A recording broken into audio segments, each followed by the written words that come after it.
Hai guys, jumpa lagi dengan aku Yani Kim di Juma Vlog. Kali ini aku mau cerita tentang mertua Korea. Tapi bukan berarti aku cerita mertua aku itu semua mertua Korea itu seperti itu. Itu enggak, ini pure tentang mertua aku aja. Karena aku nggak tahu mertua-mertua di sana bagaimana.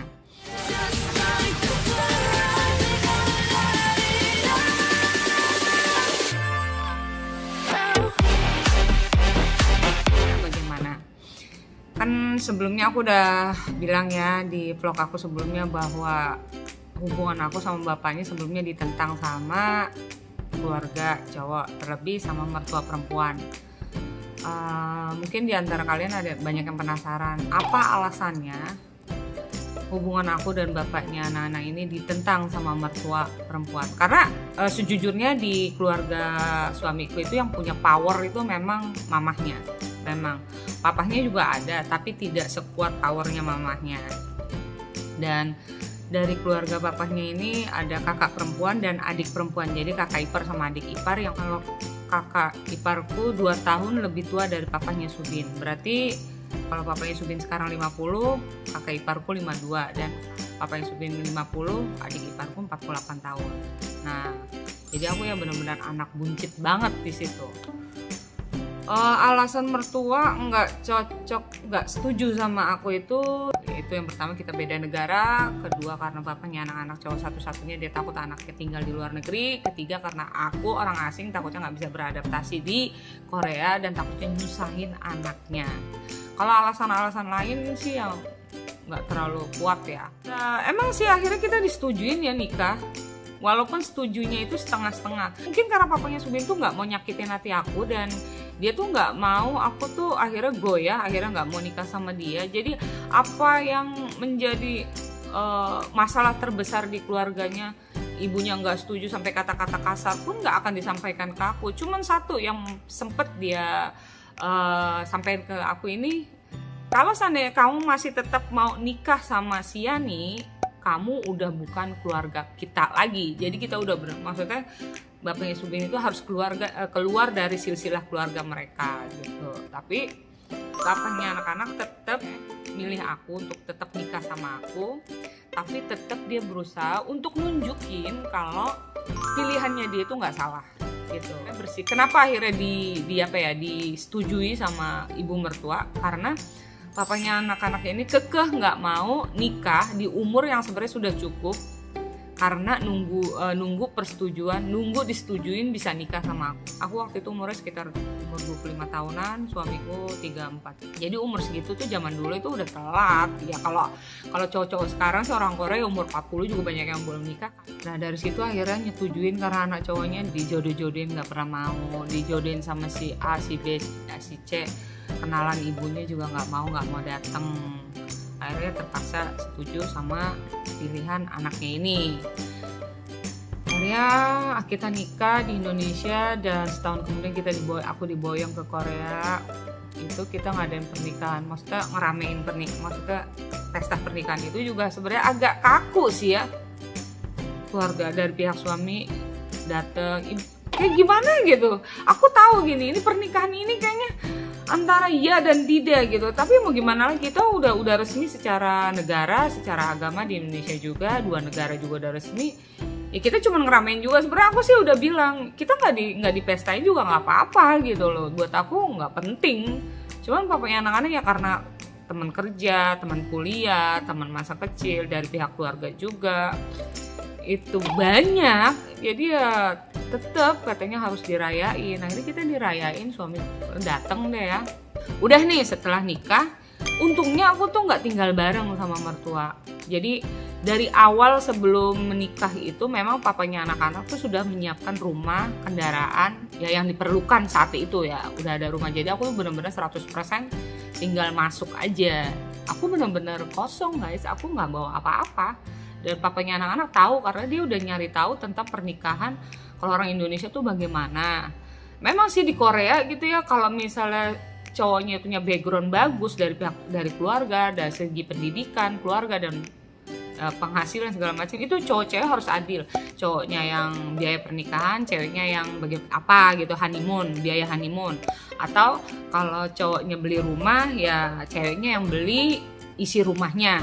Itu memang benar ada, tapi sekali lagi itu nggak berlaku untuk keseluruhan. Itu hanya berlaku kalau memang si cowoknya ini punya background keren, maksudnya punya background, dia punya pendidikan, punya kekayaan, punya kepergian oke, dan dia pun akan cari yang sederajat sama dia, makanya bisa win-win solution gitu. Tapi saat itu sih aku memang saat itu nggak tahu tentang budaya pernikahan di Korea ya, bener-bener ya, budaya apa sih yang bisa aku pelajarin orang waktu aku di Korea sebelumnya, karena kerja kan. Jadi yang aku pelajari tentang pekerjaan, bukan tentang apapun lainnya, tentang pekerjaan dan bahasa aja. Itu pun aku tahu setelah aku menikah, bahwa oh di Korea tuh kalau nikah begini tuh, oh begini tuh. Itu pun dari teman-teman Korea aku juga. Aku pertama kali awal-awal nikah itu benar-benar lonely gitu ya, karena aku kan bilang ya, suamiku tuh selalu ditugasin ke luar negeri gitu, dan ditugasinnya itu nggak dalam maksudnya jangka pendek. Paling pendek tuh 6 bulan, setahun, 2 tahun, 3 tahun gitu kan. Dan aku di Korea itu temen juga ada ya, temen ya begitu-gitu aja, temen belum akrab, karena gue belum bisa ngebuka hati, bukan ngebuka hati, masih takut untuk berteman sama orang Korea. Kira-kira orang Korea itu mau nggak ya terima gue sebagai temennya, karena gue orang asing, karena udah trauma duluan ditentang sama mertua gue aja, nentang gue karena gue tuh beda negara gitu, apalagi orang sekitarku itu dulu kayak gitu. Tapi ternyata sih sebenarnya itu cuma individual aja gitu, teman-teman sekitarku ternyata ya baik-baik ya, sama aja. Lu cuma beda negara, kalau masalah menantu ya kita sama sehati gitu. Dan mertuaku itu ya nggak mau yang namanya datang ke rumahku kalau akunya ada di rumah. Jadi dia cuma datang ke rumahku itu kalau misalnya aku pas lagi liburan ke Indonesia 1 bulan, baru dia main ke rumah anaknya, baru tuh main. Tahu-tahu pas aku pulang, hordeng udah diganti, meja makan udah diganti, sofa udah diganti, itu dulu ya. Terus pas aku datang lagi ke Korea, aku lihat rumahku udah berubah. Penataan bumbunya, penataan isi kulkas, piring dan segala macam itu udah berubah. Piring yang aku beli tiba-tiba udah nggak ada, diganti sama piring yang punya mertuaku. Dan aku sempat komplain sih sama suami, kok begini ya mertua gitu, maksudnya emang mertua Korea emang begini ya, ini adat apa yang memang sifat ibu aja gitu. Ini bukan adat, ini emang sifat ibuku aja. Terus suamiku tuh selalu bilang, kamu jangan ngambil negatifnya, anggap aja ibu sayang sama kita. Soalnya apa? Ibu malah ngebeliin kita sofa yang bagus, misalnya tempat meja makan yang bagus, hordeng dibeliin lagi yang bagus gitu.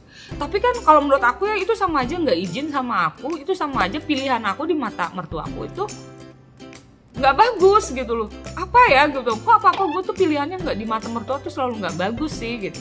Tapi dipikir lagi, ya sudahlah, toh barangku diganti dengan ya udahlah, pokoknya yang penting bisa nyenengin mertua. Pokoknya saat itu tuh aku cuman bisa gini loh, yang penting mertua seneng ya udah, dan nggak ada keributan aja buat aku udah cukup kalau dulu. Walaupun di hati kecilku nggak terima gitu, apa-apaan ini gitu kan.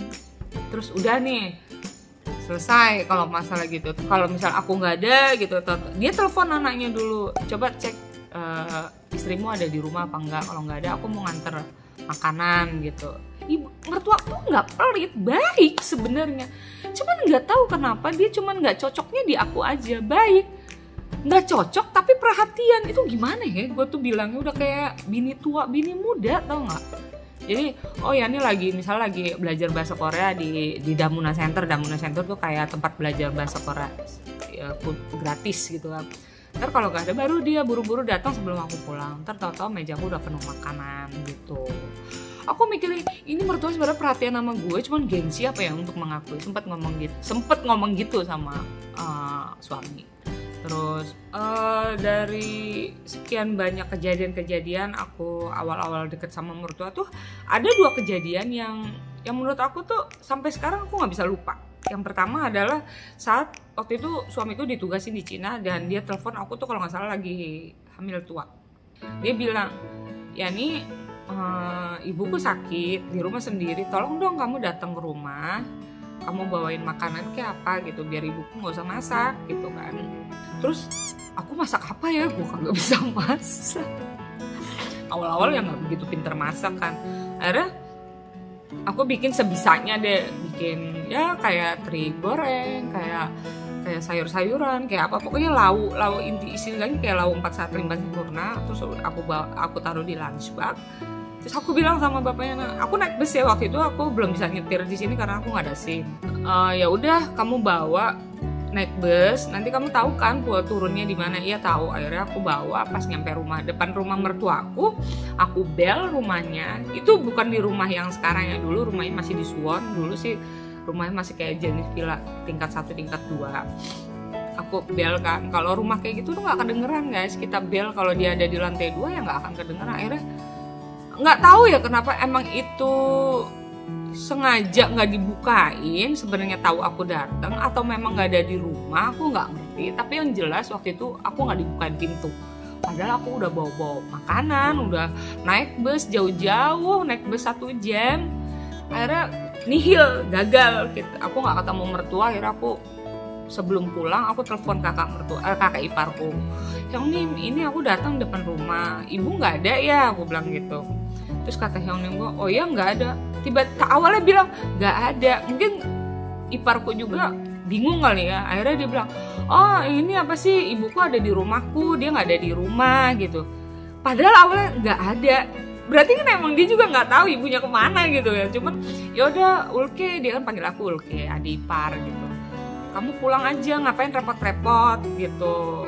Udah bobotnya udah Ulke gosengnya gitu kan. Gosengnya itu artinya ya udah cukup, udah mengerjakan hal yang bagus, terima kasih gitu kan. Akhirnya aku pulang, aku bilang sama suamiku, ibumu nggak ada di rumah, aku datang. Perasaan tadi gue telepon ada kok gitu. Intinya sih menurut gue dia tahu gue datang ngebel, lihat dari dalam rumah tapi nggak bukain pintu. Itu dia masih belum terbuka sih kalau menurut gue hatinya. Aku sih udah berusaha untuk deket sama ibu mertua, kalau bapak mertua sih nggak ada masalah, baik.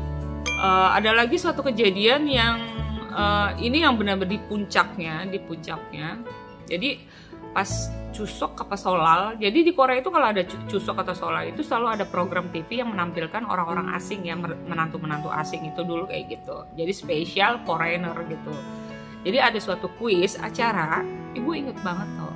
Kuis acara di TV, kita nonton bareng. Pada saat itu aku pas lagi di rumah ibu mertua dan suamiku nggak ada di Korea, di luar.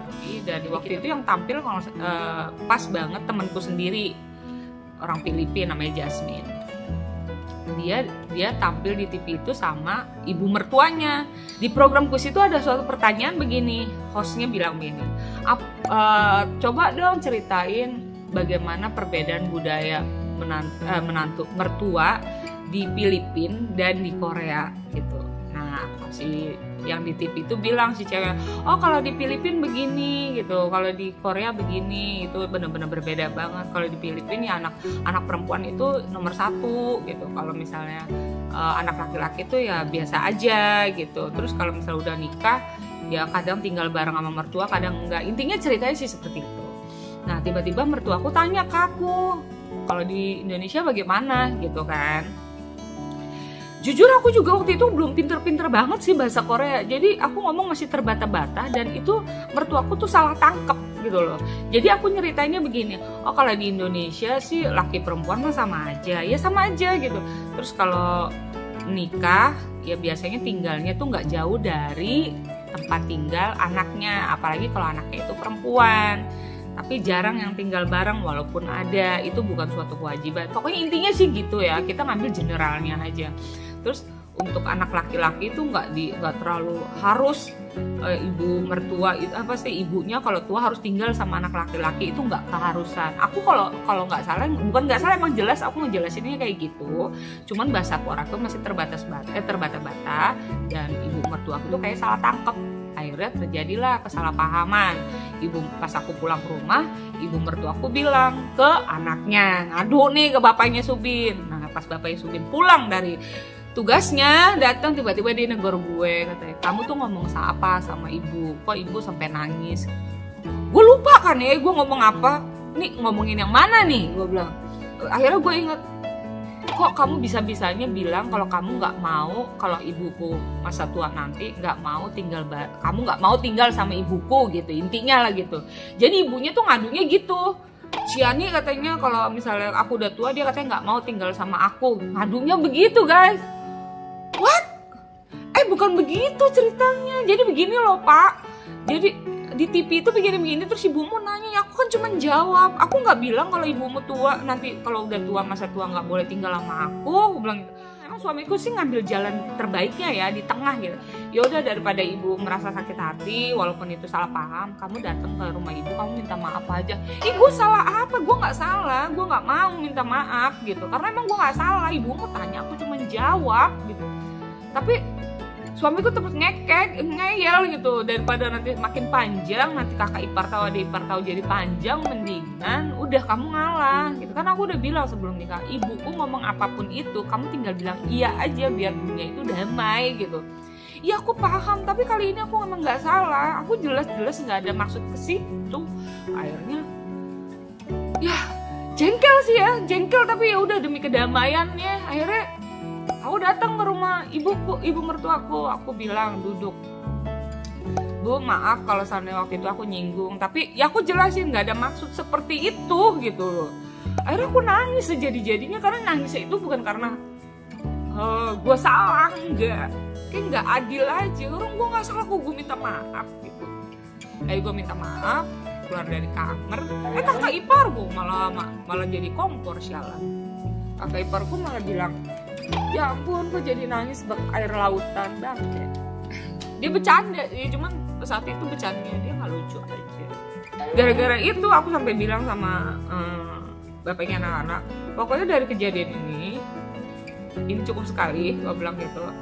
Aku nggak salah diginiin, aku nggak terima. Walaupun aku udah minta maaf, itu demi kedamaian aja, damaian keluarga gitu, biar nggak ribut. Biarin deh, gue ngalah. Tapi dari kejadian ini justru gue udah bisa mutusin, gue nggak akan tinggal bareng mertua. Aku sampai bilang gitu, karena belum tinggal bareng aja hal yang tidak aku lakukan diaduin berlebihan, apalagi aku tinggal bareng. Ini udah keputusan terakhir, gue tolong hargai. Dan akhirnya bapak Isunya bisa oke.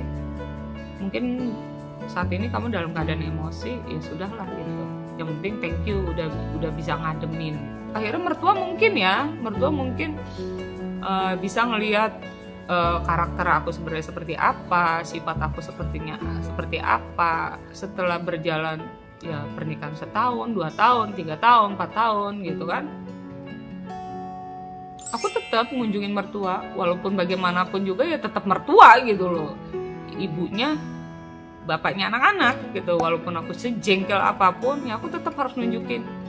Ya inilah gue nggak akan goyah dengan serangan kayak gitu tuh, gue nggak akan goyah. Lagian apapun yang ibu mertua lakukan, kalau itu misalnya nyerang, misalnya secara kasar itu kayak untuk nyerang aku, tetap aja Bu, yang kalah itu kamu Bu. Lawang anakmu aja milih aku, berarti aku pemenangnya. Aku selalu tanamkan gitu pikiran kayak gitu biar aku tuh nggak goyah gitu. Walaupun nggak aku sampaikan kata-kata itu ke mertua, cukup aku aja yang tahu. Biar ibu mertuaku ini mau mengakui kemenangan itu adalah gue bisa nunjukin ke ibu mertua kalau gue tuh sama aja dengan menantu Korea lain.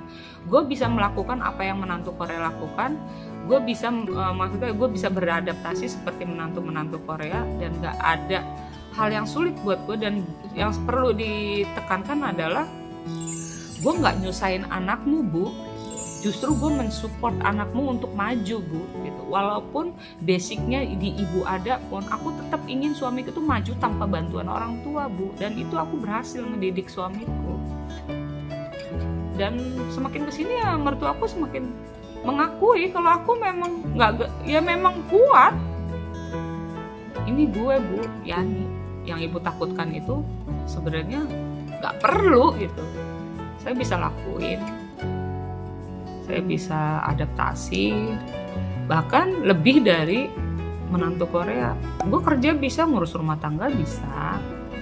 Ditinggal suami lama, gue tetap bertahan baik-baik saja di Korea tanpa nyusahin mertua, tanpa nyusahin ibuku di rumah pun. Aku bahkan nggak pernah yang namanya ngeluh masalah kesulitanku sama keluargaku di Indonesia. Kenapa?